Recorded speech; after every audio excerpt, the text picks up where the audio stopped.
Assalamu alaikum. Masar al-khair al-jamii, and we would like to welcome all of you to our last workshop for students in this semester.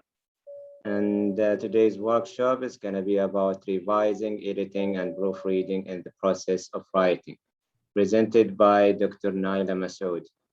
So thank you, Dr. Naila, for taking the lead to present this very important workshop. And inshallah, we are going to learn a lot from you. So Dr. Naila, the floor is yours. You may start now. Thank you. Thank you so much. So Bismillahirrahmanirrahim. Assalamu alaikum and good evening all. Alhamdulillah, it's a great pleasure to be here on this platform actually. And mashallah, it has proved that one of the best center with high standard here. So thank you, Dr. Basim. Thank you, Dr. Ruwan, for all your great efforts. And I really, with the bottom of my heart, appreciate your great leadership qualities. They're really inspiring to me. So as you all know from my screen, the topic that I'm going to discuss is about revising, editing skills. And I also added a little part, depending on the time, inshallah, that I will do a bit of proofreading also in the process of writing. So as you all have, mashallah, attended various sessions regarding writing skills. So inshallah, this could be also one that can help you with some more ideas and with some more concepts. And by the end, inshallah, you will feel more confident and you will consider yourself a better writer with all those talks that I'm going to discuss. So let's start our journey. These are all the processes you have completed till now, but my focus is mainly on revising, editing, and proofreading. I'm very brief on the definition of all these differences in between revising, editing, and proofreading. We know that writing involves all those steps. You can see when you sit for the writing something, you have pre-writing, you organize your ideas, you make drafts, and then you revise. And after that, you do the editing. And in the last, you go for some proofreading also. So we know that this is a very crucial and important type of communication that take place to a larger audience than usually what we do in the normal life, face-to-face or telephone conversation. So looking to this point, we have to take each part of it under careful consideration. Revising is all about from head to toe your content, your style of writing, your organization and the structure of your entire paper. Editing is all about the language you deal with. You look for its clarity, you look for the surety that things are on their own place and you can convey your message in the best way. Proofreading is about the grammar and the spelling, kind of rechecking and looking to the errors. Here I have a small comparison in between the revising thing, like doing the revision and going for the editing. So revision is what? It's making sure that all the concepts and the supporting ideas, whatever you have written, they are in the best, clearest, and the most logical form. And they are, you till the bottom of your satisfaction, you agree with that they are easily understandable to the readers. So once you deal with this big picture of the revising document, then you go for the other minor thing, you go for the amount and the order of other things like small things. So the big picture we can say that is the revising, and the smaller picture could be the editing. Then you look for the spelling, the grammar, and the punctuation and other mechanics. So this another, which is a little bit of comparison I have taken in the Chattanooga University in April Nerdy Talk in 2010. They said that editing and comparison is like this. So editing is a process of making superficial changes on a document that is already there. Your story does not get changed. Your thoughts are the same, but you only play with the language, with the mechanics, with the grammar kind of. So revising is the process of making major changes. You may change, you may add some ideas, you can elaborate some information, you can add some new text, or you can bring some entire section. So in revising, you can change the way you present the material, and revising is more time consuming. Yes. So when I say time consuming, mean it is an important step before we submit or before we send something for any publication or to the publishers. We need to do it by all means. So I will take the head in this, that first revising is more important than we go for the editing. Sometimes students, the ESL students, they take it together. But no, it has got a big major difference in between. So here from this, we got to know that revising, when you look back to something, it takes time, and it involves lots of critical thinking also. And it's time consuming, so it takes your energy, it takes your special attention towards that. What is actually we mean by revising? So we can say that it's not just only seeing that again. All the best writers around the world, around the globe, they do revising and they do this process during their writing for many times, not just one or twice or thrice, many times. They do it a lot. So we can say that it requires critical thinking, but not always. Sometimes you get to be happy with your writing, or some approach could make you happy. But it can be done with a kind of willingness that you want to see back to your written material, whatever you have writing, you want to look a closer look to that. And with this faith and this belief that it's going to be slightly changed here and there for the purpose of improvement. Then the revision phase, it occurs after you are done with the first draft. It focuses on the entire, as I said, big picture issues. You can develop something, you organize something, you look to the topic sentences, you look to the entire thesis, you look to the unity and coherence. In a way, you try to remodify, you try to renew it, or you try to bring some important changes in that. So we can say that according to Gardner in 1985, it says that you are going to reshape your entire research paper. You're looking to it again with another eye, and you're trying to find any problems, you're trying to recorrect them, the entire content, you want somewhere, you want to bring about some new changes, you want to make it clear, you want to make it so attractive, you want to make it appealing to the readers so that they will be engaged and they will continue your paper till the end, and they will be having a heart to read it further.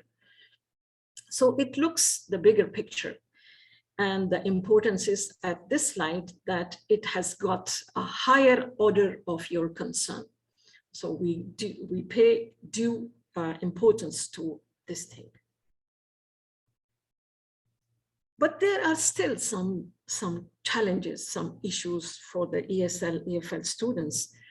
When you ask them, being a teacher or being an educator, you ask them to go for revising something or to get a second look, they feel disturbed that even sometimes, some of my students, that this is hard for them. It is terrible.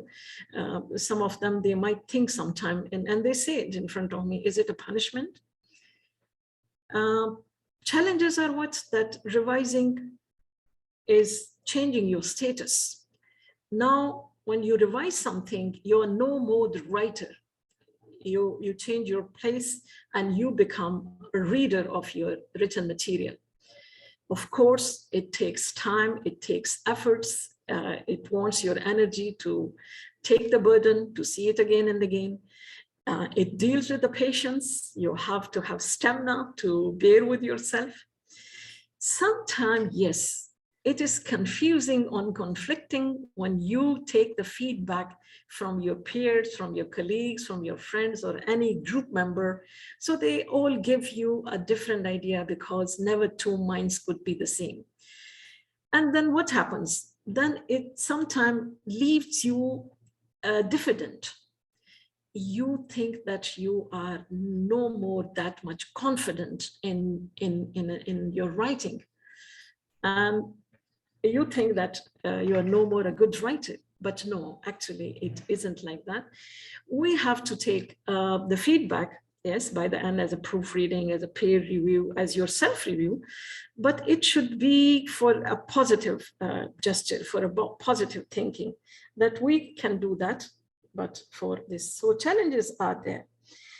As we know, this process is important. We have to enable ourselves to deal with them. And for this, that we need to be more objective. And we also look to the reader's view, that how far we are making them satisfied with our writing. So at the academic level, when we talk about the graduate level, their readers are their department heads, their supervisors. So before we submit to them and we get their guidelines, they need to see our efforts, how far we put the piece of heart in there. So this is something that is we are going to discuss in detail, that it needs our second attempt and third attempt and furthermore. So what do we do on the revision? What actually we want from revising something? We want to refine writing. We want to make sure for clear communication in ideas, in our information, in any examples that we want to give. So we can think of arms. Arms mean like we have right hand and left hand. And we do many things with our right hands and left hand, and they help us doing so many things. So let's see that what could be the arms that you and I and we, being writers, can use for revising. Think of those arms like A for add and remove and move and substitute. In addition, when you add something, you go for some sentences, chunk of words, paragraphs. You want to make it clear for the meanings. You want to give, you keep your aim in your idea, in your mind, that the reader should reach to that. You can do that. You add some words that are more descriptive to reach to your goal. You add some figurative language, some interesting part of the language you think that the reader should enjoy. We can discuss figuratives in some other time. And I like this language. Sometimes you compare things with one another to make it beautiful, to make it more interesting. So you can do that. You can add somewhere. You can remove some sentences you think that they are unnecessary, they're not needed. You can remove some incomplete sentences. You can remove some words that you think that they are boring, or you have used them many times, or they are redundant. Redundant in the way that they are no more required. You don't need them anymore. So you can delete them, you can remove them, or you can move sentences from your right to left, up and down. Something, it does not belong to one paragraph, you can take it to somewhere else where that is needed. You can add some more adjectives so that it can describe some other nouns, and it can describe some verbs also. And you can do a bargain with substituting words, replacing words, some exciting words, and removing some boring vocabulary from here and there. And of course, that whenever you sit for the writing, you take help from thesaurus, and one of them should be downloaded on your devices, whatever tools you are using. So you use them and you compensate with the words, and you're substituting like you're doing a business. You take some words from here and you plug in there. It's like this process is, the entire process is like a journey. You're traveling to a destination. But if your tracks are straight, you can reach finally to your goal, the place you want to go, the place you want to be there.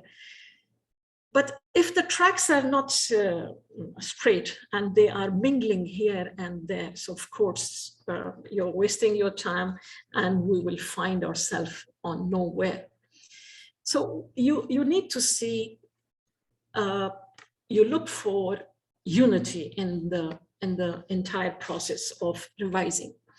Unity means that all the parts of the writing, they are to the same goal. Same like the tracks you can see in the pictures. Coherence, content, first of all, you see the unity, and the coherence mean how is the flow in between the ideas from one paragraph or from one sentence to another paragraph to another sentence. Yani, is it smooth, is it logical, or it has got some abruption? If you are D-track, so I'm sorry, things will not move in the proper manner. What are the main elements of revising something? So I appreciate your patience with me, all the participants. We're going to have some interactive activities. You get ready for them, but this is just to make a base for your knowledge. The elements of revising could be the first one, that is the top important material, that is called your content. And that is the main feature in your writing. So while you're sitting for revision, you check your thoughts, your ideas, whether they are clear and easily understandable to the readers. You check out for enough examples. So we can say that content is the main component. And here you need to know that why you are writing something, what you want to explain to your readers. You are asking yourself, why should I write, and why do I conduct this kind of research, or why I'm doing this writing, and what is my purpose? And are you there consistent in your content? Are you thorough with everything? All the things are proper. So what do? You pick up something that is necessary, and you drop something that is not necessary. You go for each and every detail you think that this is relevant for me, I need it, and this is irrelevant example, I should remove it, or I should delete it, or I should leave upon it. Then you go for the organization. Organization is another important component of your revising process. When you sit for organization, after you feel that now you're comfortable with your content, things are okay, then you consider the organization. And then you see everything there, that all the sections are proper. Organization is like you are painting a picture. You are dealing with all the steps, that the pattern in which you are writing is properly organized, it's properly set. You check also that your ending is linking you to the main point that you set as your goal, that you set as your topic, that you set as your research question, that your hypothesis or the titles are there. Are you connected with those ideas? Are you still on the track? So you look for every section in the organization. You look for the main points, you look for the headings, you look for the subheadings. You want somewhere to delete or add something, any other material. You insert transitions to connect sections of the paper to the topic thesis, as I said. So you keep your objective in the mind, that you should not be detract. Then you look for the style. What do I mean by the style? Style here is your grounds of writing. It's not the documenting style. Style means you look for some attractive words, some appealing information. You're not revising some information that are already presented in many articles or many people, or you think that they are some common things and you are repeating them to the readers. You look for some unnecessary words. You are saying that, oh, this is something already said and this is already given in many of the, like a common vocabulary. You wouldn't like that. Or you look to your synthesis, that how are the lengths? Somewhere you're short, somewhere you are long. So there could be lots of different styles of your writing style. You can write sometime, your teachers can ask you to go for some expository type of writing. You can go for descriptive writing. You can be asked for persuasive writing if you are selling a product. You can write a story like a narration of, so sometimes it could be a narrative paragraph or an essay. Sometimes it could be a compare and contrast, or sometimes it could be a personal experience you want to tell to somebody. So as I said, that you're painting a picture of different colors. So you are, how far you are consistent, and you're showing your consistency by using transitional words, by linkages, and by all sort of ideas. So the reader, they need to see that how far you are smooth and how far you are keeping them relaxed with the reading. Of course, you are keeping them engaged. Don't forget them, that they are not going to close your article or the book. You want to keep them attractive, that they flip the next page and they reach to the next thing. Let me take, I'm asking from all the participants. Now I can open my chat box here. This is a small example just to keep you engaged with me. What would you like to? Can you negotiate on any adjectives you would like? Like usually when I ask my students that use the adjectives for anything and they have one common vocabulary that sometimes I like to have a grave for it and dump it there. And they have what? Lovely. Teacher, you're lovely. And this is tempting for anybody. So can I ask you, please, that come to the chat box, everybody, and define a lady for me, a car with a nice adjective? Who can do that for me? Come on, I'm waiting for you all. Can anyone write for me? Okay, no reply from you all.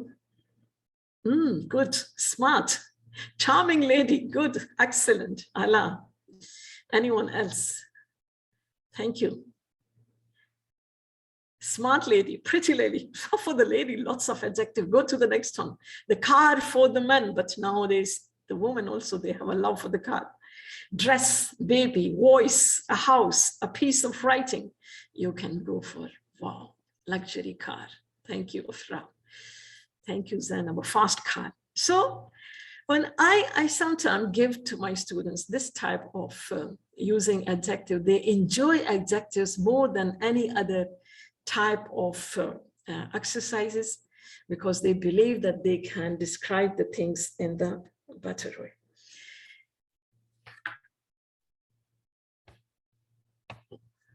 Yeah. So somebody, they said, lovely. They said the charming lady, a sleek car, stylish dress, a cute baby, and sometimes they forget the use of a and an, and they get wrong in that. An angelic voice, an elegant or beautiful house, and artistic handwriting. So when we look to the revision thing, we take each piece of it, and we don't overlook something. We keep everything in mind. We can stay focused on all the things.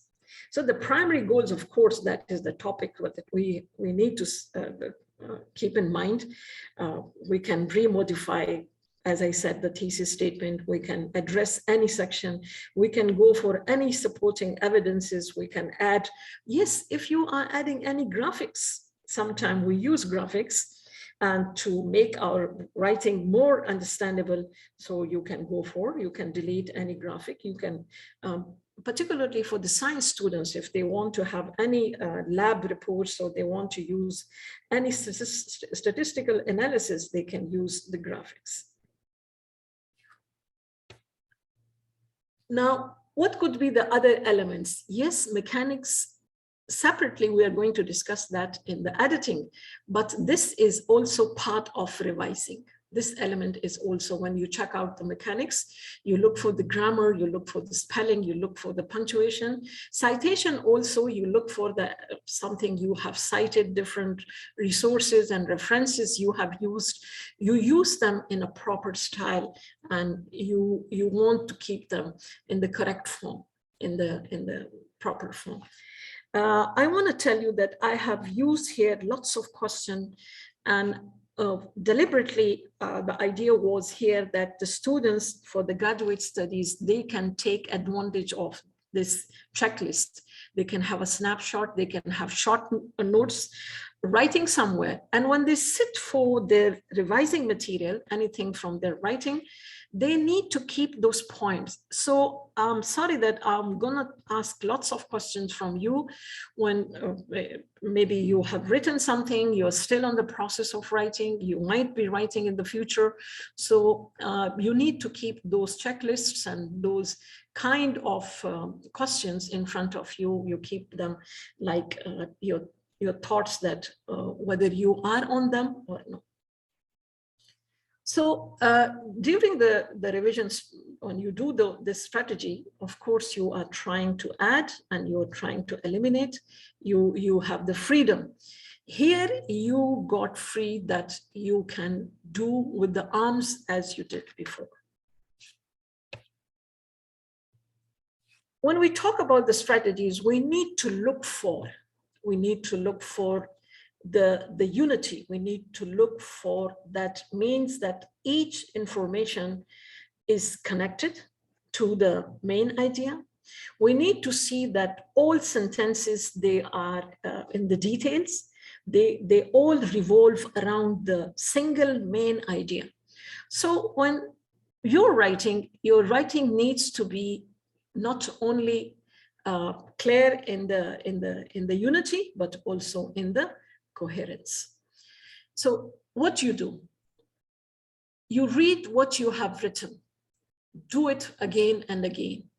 You rearrange words, the sentences and paragraph many times to yourself. You take out and you add parts. You do more research. This is a crucial thing that students, they neglect sometimes, or they have no heart for doing a little more research. Research is the best tool to make you satisfied and to make you more confident. So if you think that somewhere your ideas are not clear, you should do some more research. You can replace overused or unclear words, and you can do your writing aloud. You can speak it to yourself, because sometimes it happens that the mind, when you read something, the mind takes your writing in a new way. When you listen something, you look for the words, and somewhere you agree or somewhere you disagree, rather than seeing to them. So hearing also is a helpful tool when you read it to yourself.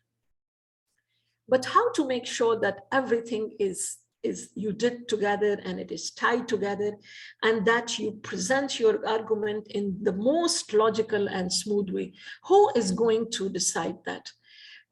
Nobody would like to be a rejection on their writing piece. No one would like that it's gone by the supervisor or by the publishers in their dustbin.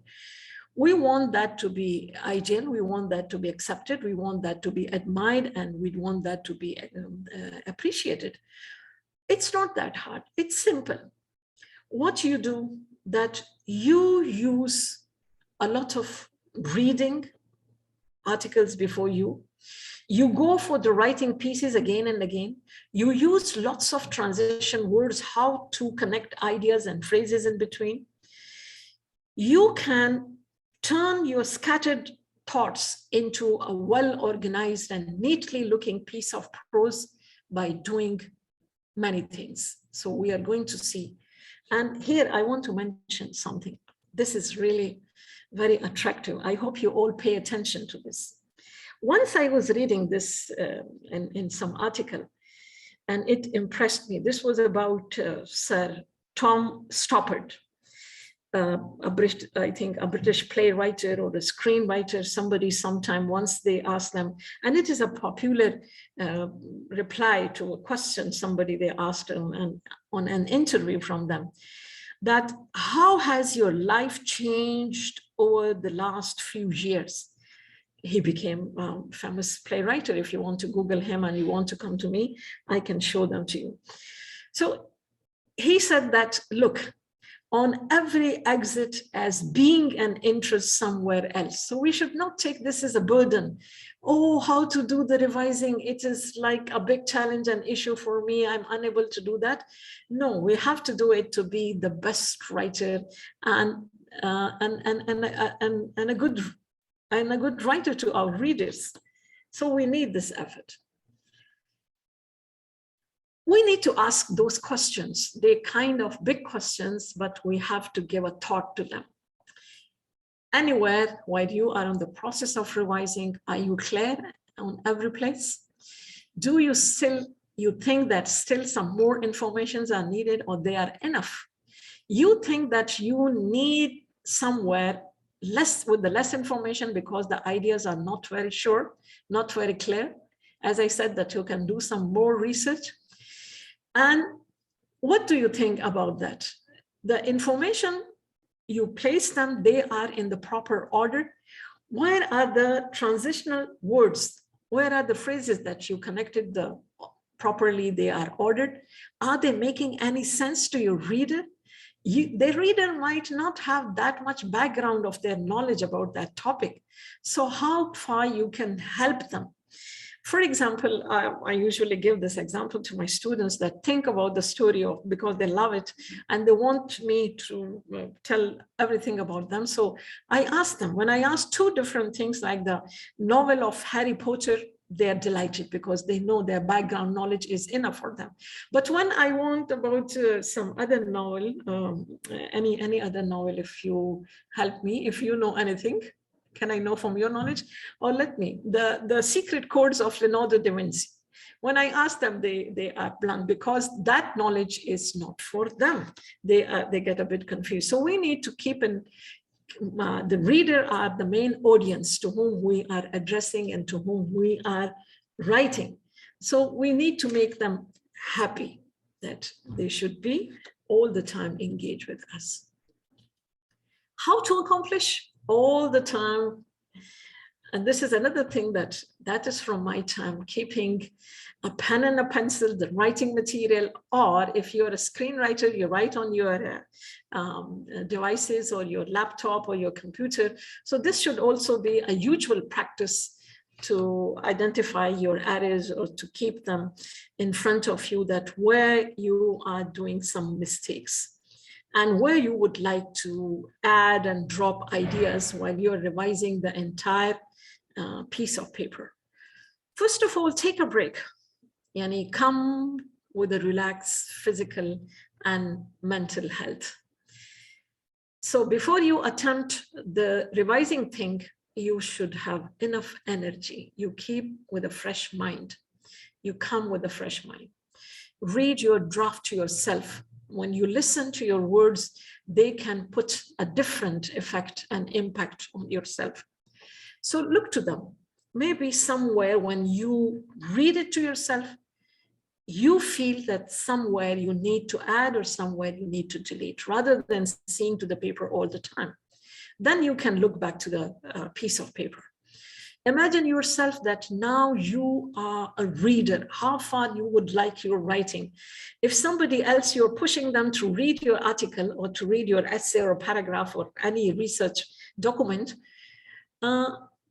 how do you feel and how would they feel about it? So it's analyzing two stages in one time. and look for consistent problem areas that where you're doing mistakes.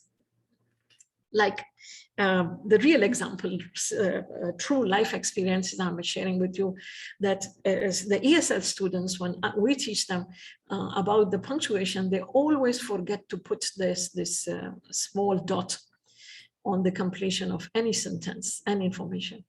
They put the same Arabic tone, right? And lots of other punctuation marks we will come and we will see in detail on the next slides, but these are the usual ones. So we have to see that, is there any consistent problem that I'm doing and we are doing? What are they, and can I remove it? Can I try to delete that? Of course, the last two things that you all the time go to take the good feedback from your peers, from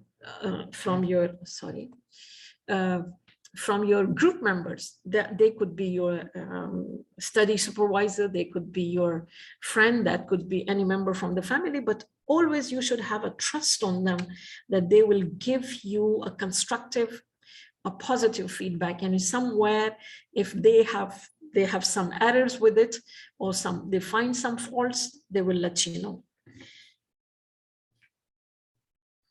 So this is also important. It is continued. As I said, that I have a revising checklist for some better results. Ask those questions, keep a revision kind of checklist all the time in front of you somewhere, and time to time check yourself according that. It could be like a scale for you. When you go according it, somehow you can say, and you feel comfortable that now things are on its places when you want to accomplish something in the best way. Further, you can do this. Have I written interesting introduction? Introduction is the top important thing, as we all know, and we agree upon it, that it shouldn't be the common thing. You need to make your hypothesis or the topic or the title interesting, that you attract the readers to go further, to go to the next stage. So the reader should be engaging in your introduction. Have you used interesting vocabulary? Your words are new, they are ideal, they are not commonly used and repeated words again and again. How did you put the selection of the different connections? Are you smooth in them? Have you used any transitional phases in paragraphs? Yani from one idea to another idea, have you used any terms? We will use them on the next slide. I will tell you more about it, but they are important. Have you used complete sentences? You know, some sentences are in the complete form with the verb and object and the noun, or have you used fragment sentences? Yani they are incomplete sentences. Is your conclusion making any sense? Are you bringing the introduction again at the closing point? Do you think that you have achieved, or the readers, they are back to your introduction? They are not lost, or you did not go to another topic, or you're not very off the topic and away from the topic. Now, my second part is about the editing. The second part of my today's discussion is about editing. With the permission and the ownership of the Dr. Basim, there will be 1 minute or so for the adhan.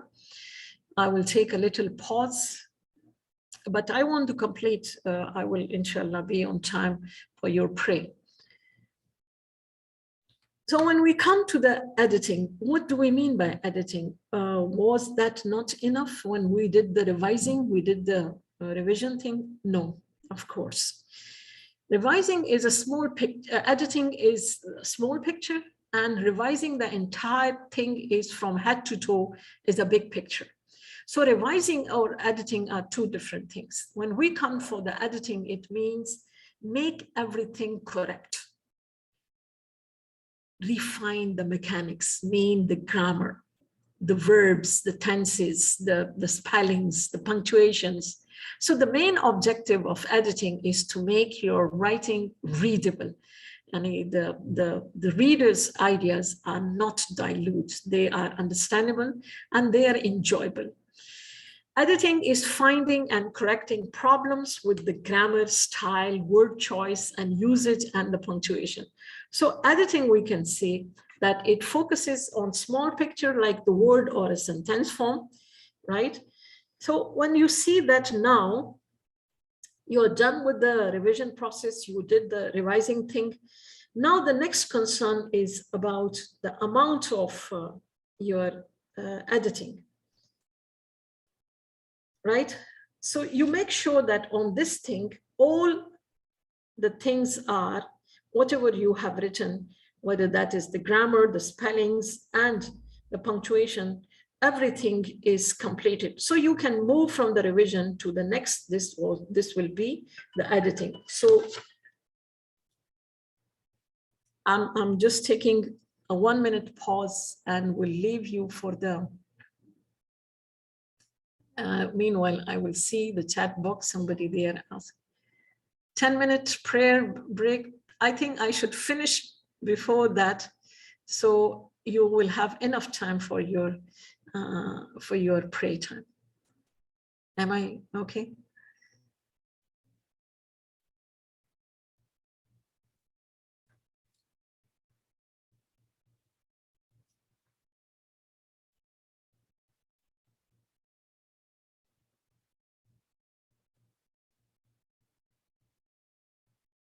Yes.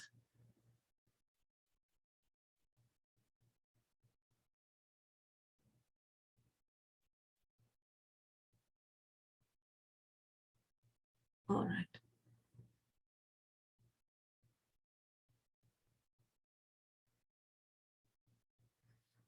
So let me start. As you all agree upon that we can finish early, so you will have, inshallah, enough time for your prayer. So when we speak about the editing process, this is the second thing, but not the very last thing. Editing also is the top important thing, because you want each bit of your writing to go from your hands in the best proper manner. Editing is what you begin as soon as you finish your first draft. When you read everything on your first draft and you find that where are the errors, where are the mistakes with the grammar, with the spelling, with the punctuation, or any other language aspects, you want to redo that. When you do editing with a piece of writing, you only deal with the structure of the writing. You want only to correct that. And there are minor changes. They're not that big, because spelling, grammar, punctuation, and sentence structure, they are not for the entire story. Your story, when you edit something, your overall story, it remains exactly the same as you did, because they are your own thoughts. That is your aim and objective of your thesis or your dissertation or your abstract. Or you are what you are doing, you're simply fixing the mistakes on the process of the editing, where maybe you have made, because we shouldn't be shy of re-editing things, because many best writers around the world, they do those minor mistakes. We can be confident in them that we can reread them, we can redo them. So we can sometimes have the typos mistakes. We cannot rely on everything on ourselves. We have to recheck the grammar errors and the spelling mistakes. So editing is usually something you would want to have someone else do, but no. Again, I would say that this is a burden the students or the researchers, they should take on or the good writers, they should take on themselves to be more surer about what they have done. So think about, ideally, you should have a fine eye for details and be a sticker grammar checker. Like maybe you remember when I go for some time for editing and see that where did I do my mistakes, I recall my English teacher. She was a bit strict when I was a small kid, and this was exactly the one you can think of at your school, you can imagine that strictest person, or sometimes maybe you felt that she's the scariest person you ever had because she wanted everything in the perfect manner. So that exactly you should be someone that you are that person that now you are an editor. You want to check every bit, every piece of your writing, and you're not consulting anybody else, but of course you are consulting a good reference book, you are using a good dictionary, you are good using good articles, you can take help from anybody, no problem, but you must be doing that.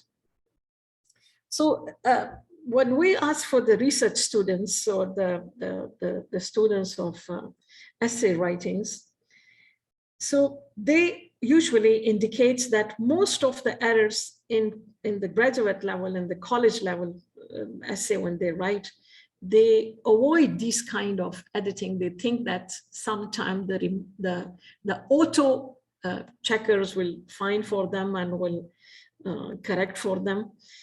But it's not the job of those things. You yourself should take your responsibility. So whenever you have any related of this kind of careless mistakes, you can establish your own self and your own efforts in this regard. And you should keep in mind that this is important to take steps to ensure that you are taking care of this little small pictures also, the editing part. So what do you do? The major categories of editing mean mechanics altogether. I have highlighted here the mistakes, the errors. Sometimes the students, they have the error in subject and verb agreement. For the he, she, it, if it is singular, they forget about the simple present, the S. And if it is plural, they write the S and they forget about to remove the S. The verb and the tense form is also important, that in which form you're writing, the time, it was past or present or future.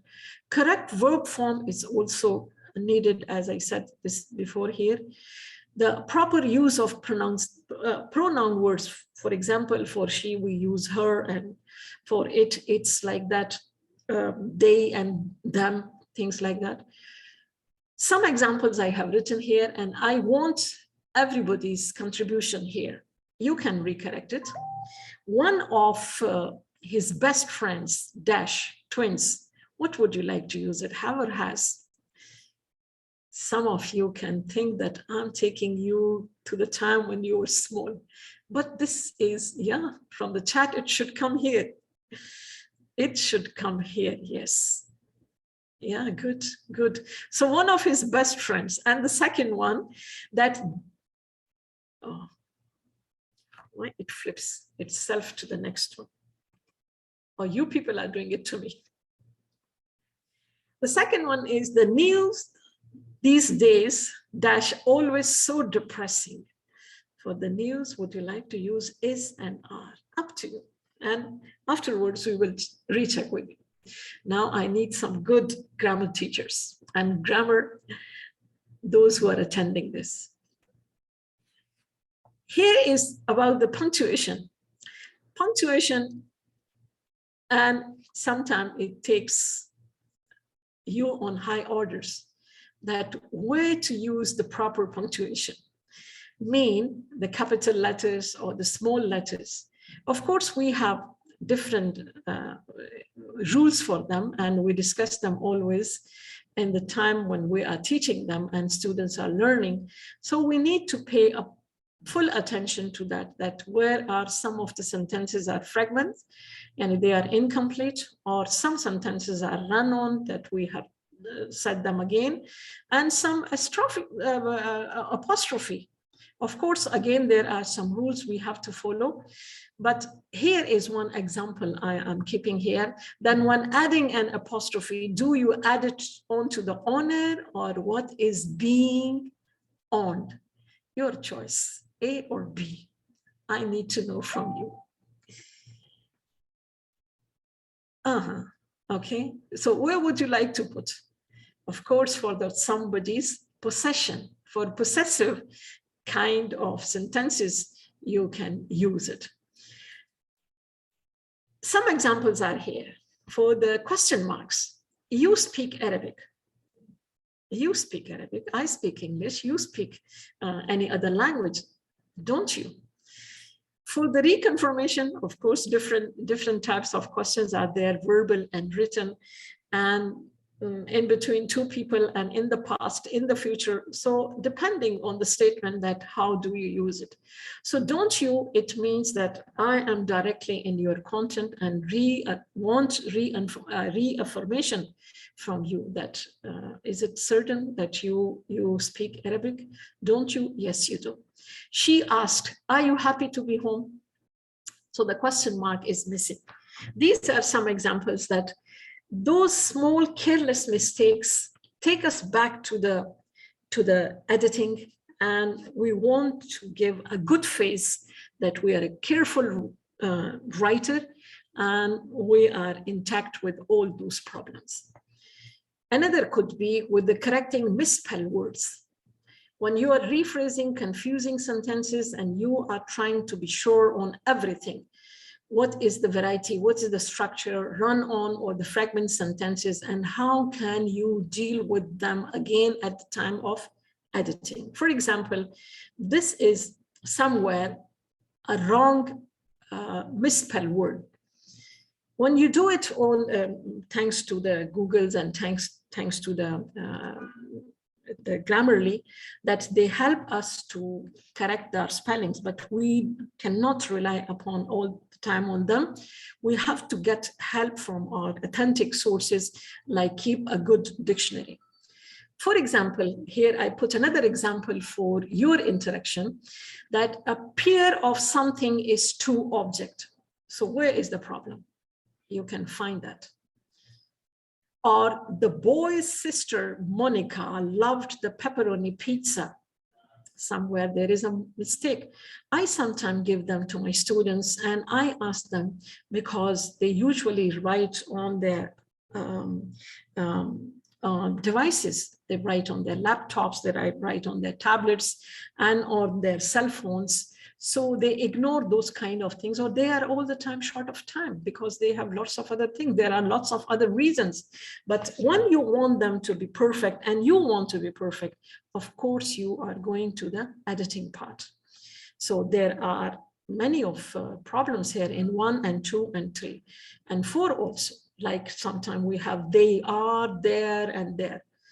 It is confusing, but we have to find the exact, the appropriate one that we need. Ah, I like it. Let's see it, Grandma. Oh my God. So you can say that punctuation saves lives.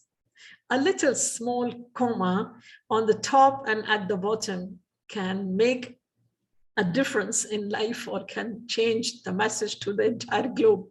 So Phil was not thirsty, transitional words we can use. And dash, he drank 5 glasses of water. What would be your option? For this, the ESL students, they always get a bit nervous and a bit confused because, and I always cause them, that lack of reading. So reading is also a good tool when they go for their own writing and they go for the revising and editing part. They can see that the transitional words and the phrases are not on their actual place. That's why they are confusing in that.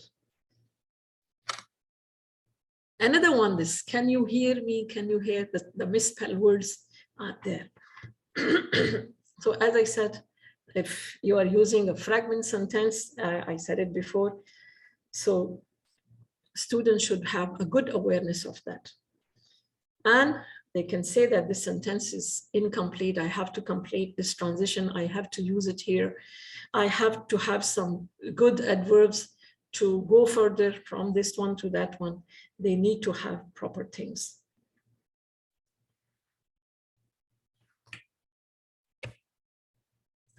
This could be the phase of any editing part that come in front of you. The teachers, when they sit back and they go for the correction, they find this thing so oftenly. And this is so common mistakes that Usually the learners, they do.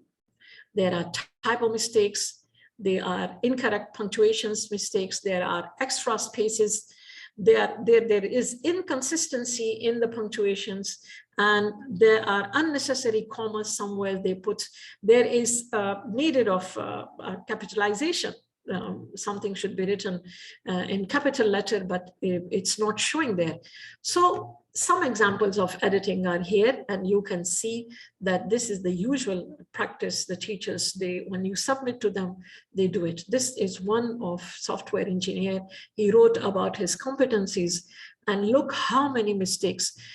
Imagine if we submit this without giving a second look or without seeing to it again, how horror is that?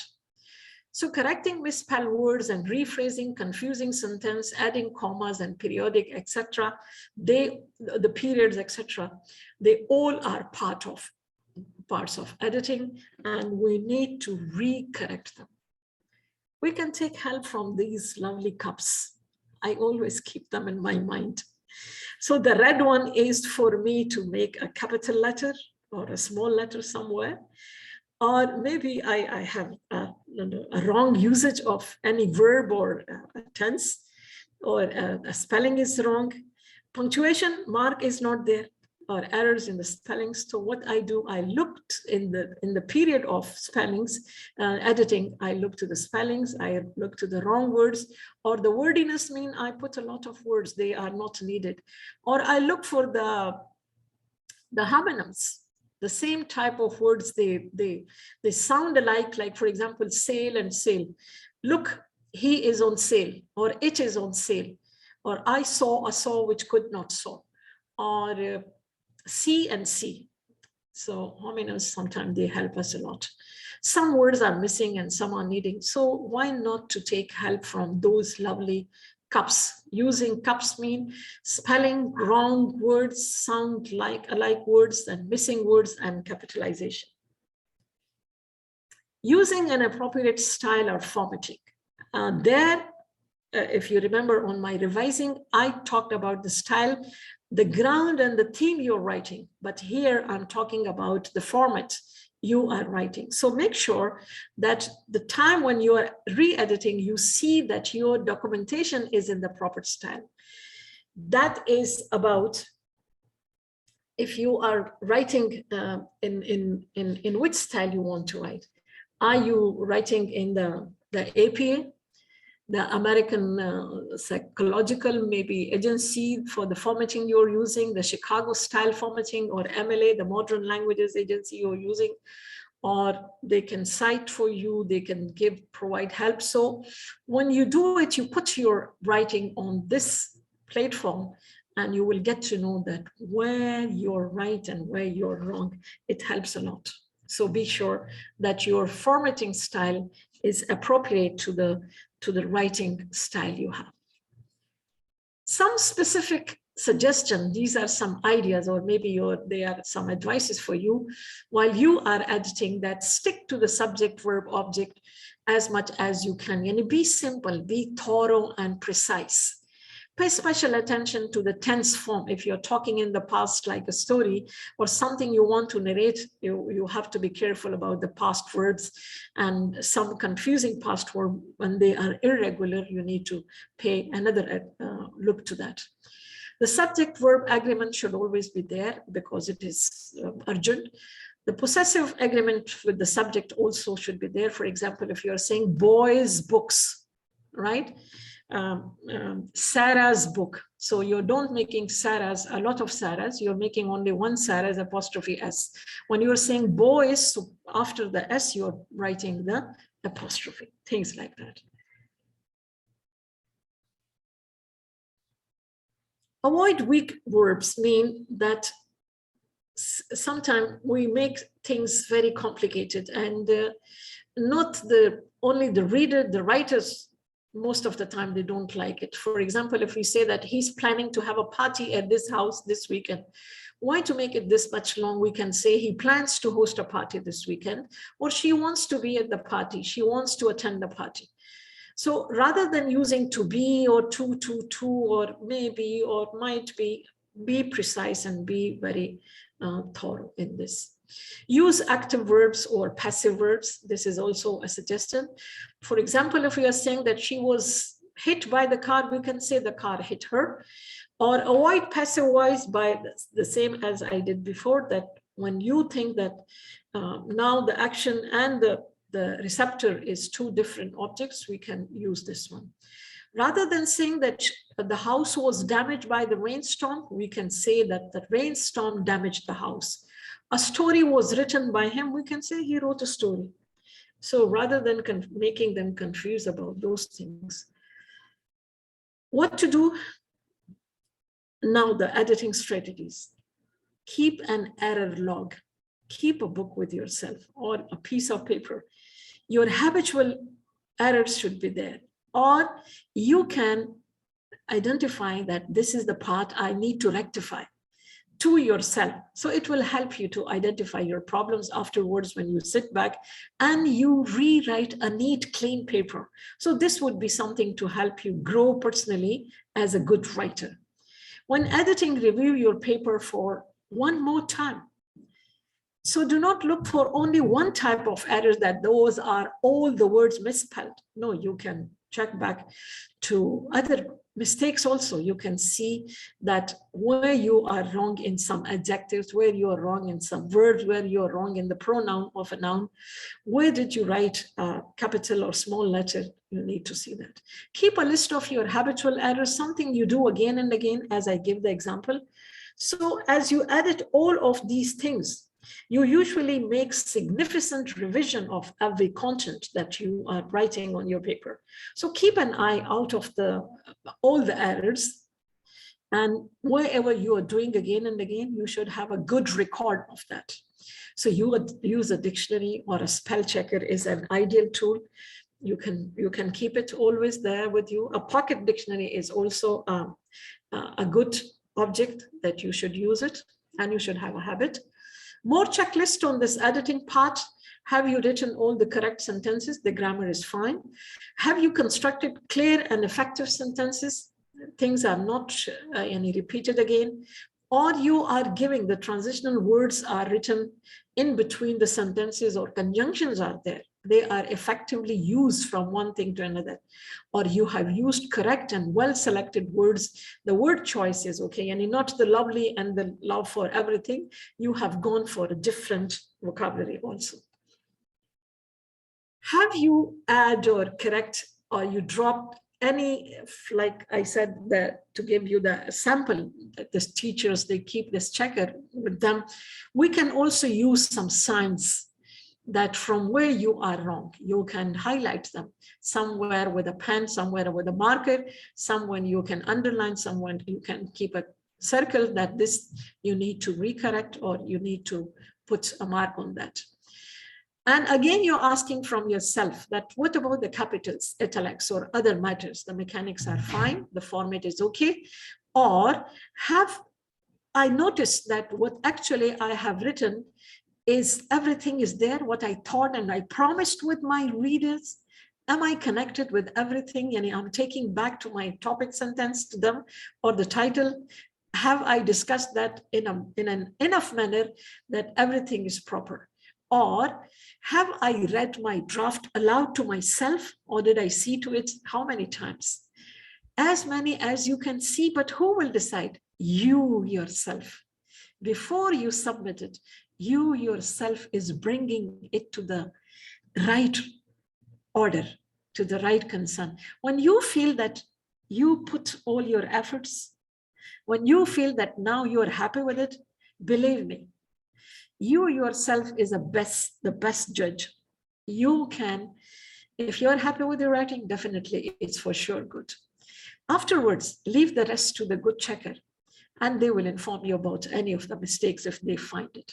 Otherwise, when you put a little heart in something, definitely it turns out the best. The good writers, the proofreading. Now the proofreading, I said that I will take a little time on this because this is the last part of my talk for today.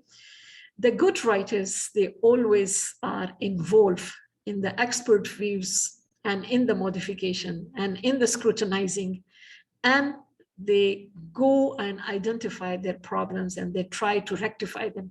They do not leave them carelessly or haphazardly, or they do not leave it like some of the lazy students. They leave it to the teacher. Okay, she will do it for me before my final exam. And if they do again the same mistakes on the final exam, oh, they are the best to blame the teachers. So before that, you need to rectify that. You want to be a good writer. So with the more critical ideas, you can take this part as a fundamental part on your editing part, on your editing process. You should do that. This is the final checklist before you do or you ask. Like somebody, they said that I shouldn't forget this person, Ekabe. He was a Nigerian. And in his book, I thought of his book, and he said that I do it many times. I do, you do, we do, and it's like a mutual work. So before you hand it out, you are taking the final steps, and this is an important task. Proofreading means, again, read it aloud to yourself before you submit it. Go for someone else to read it for you if you trust them.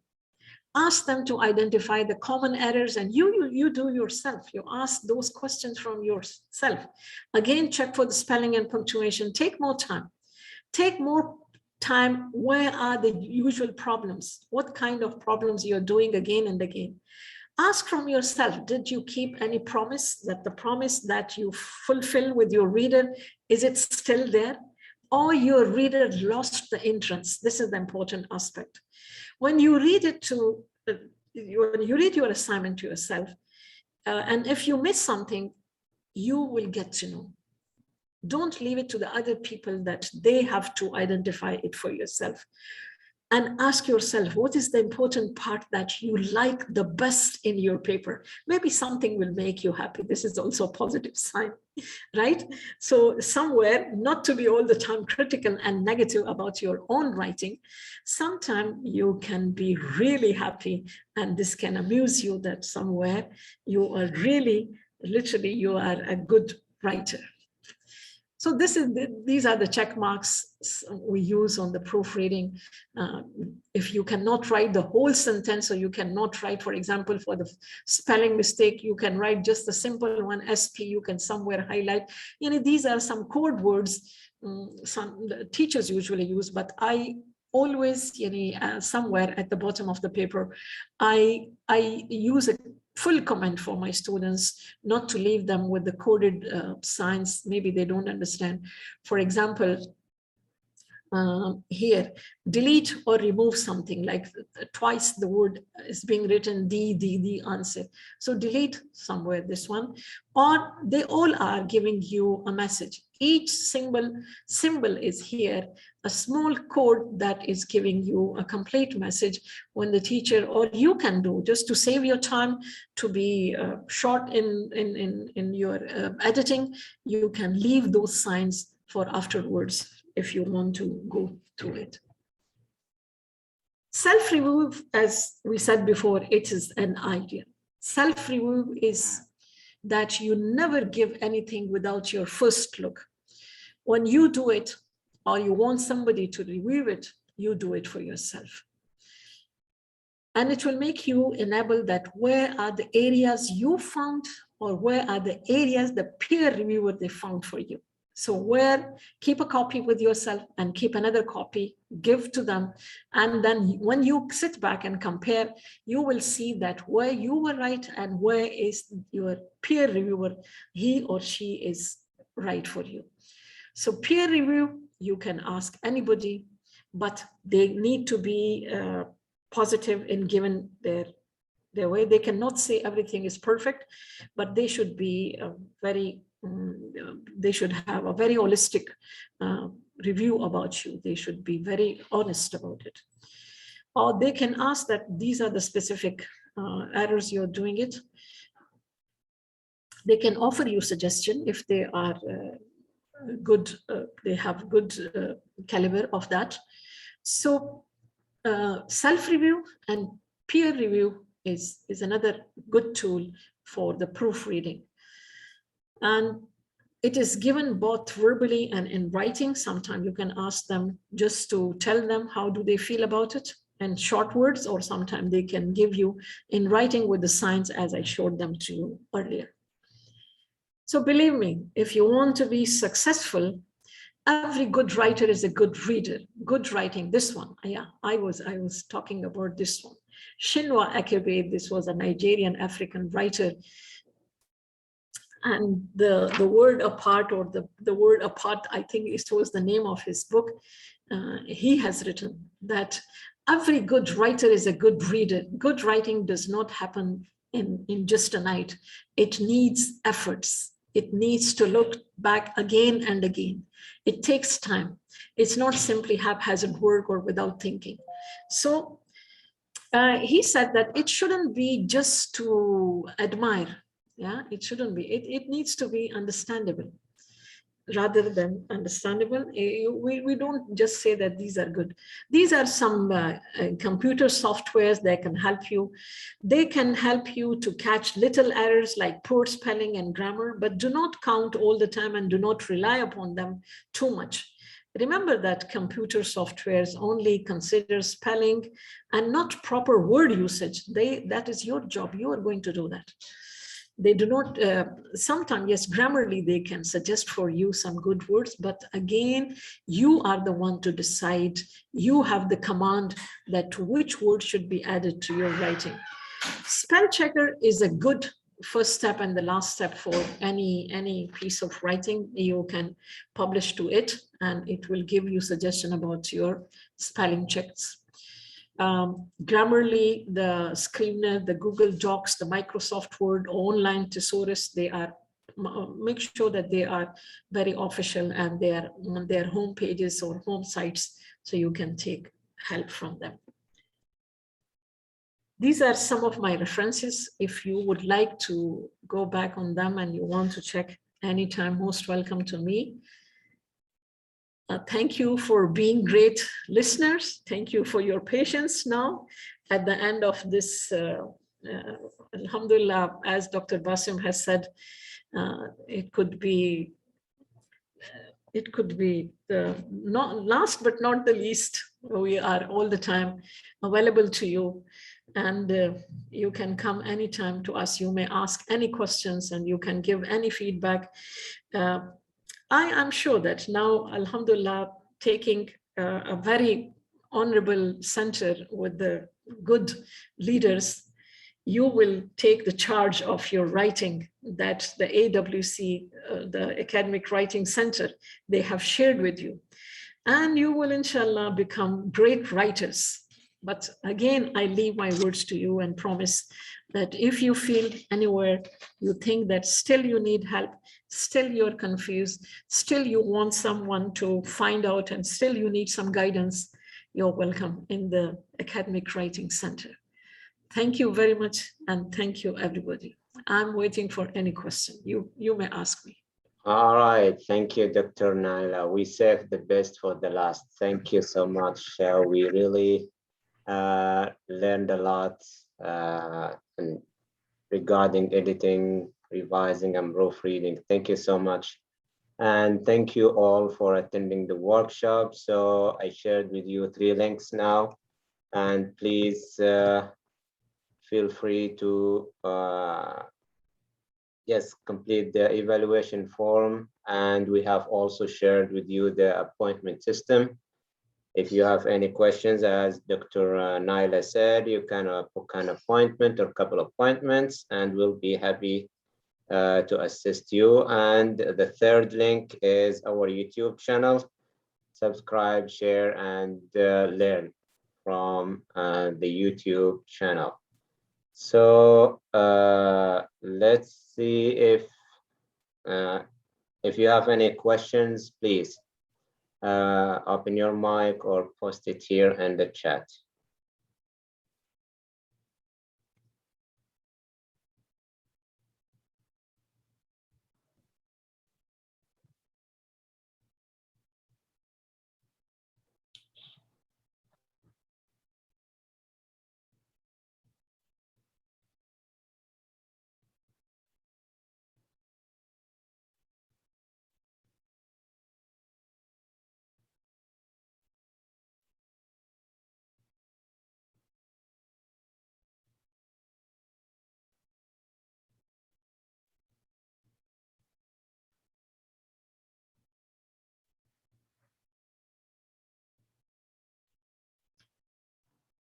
All right, I think there are no questions or comments. So thank you, Dr. Naila. Thank you all for attending the workshop.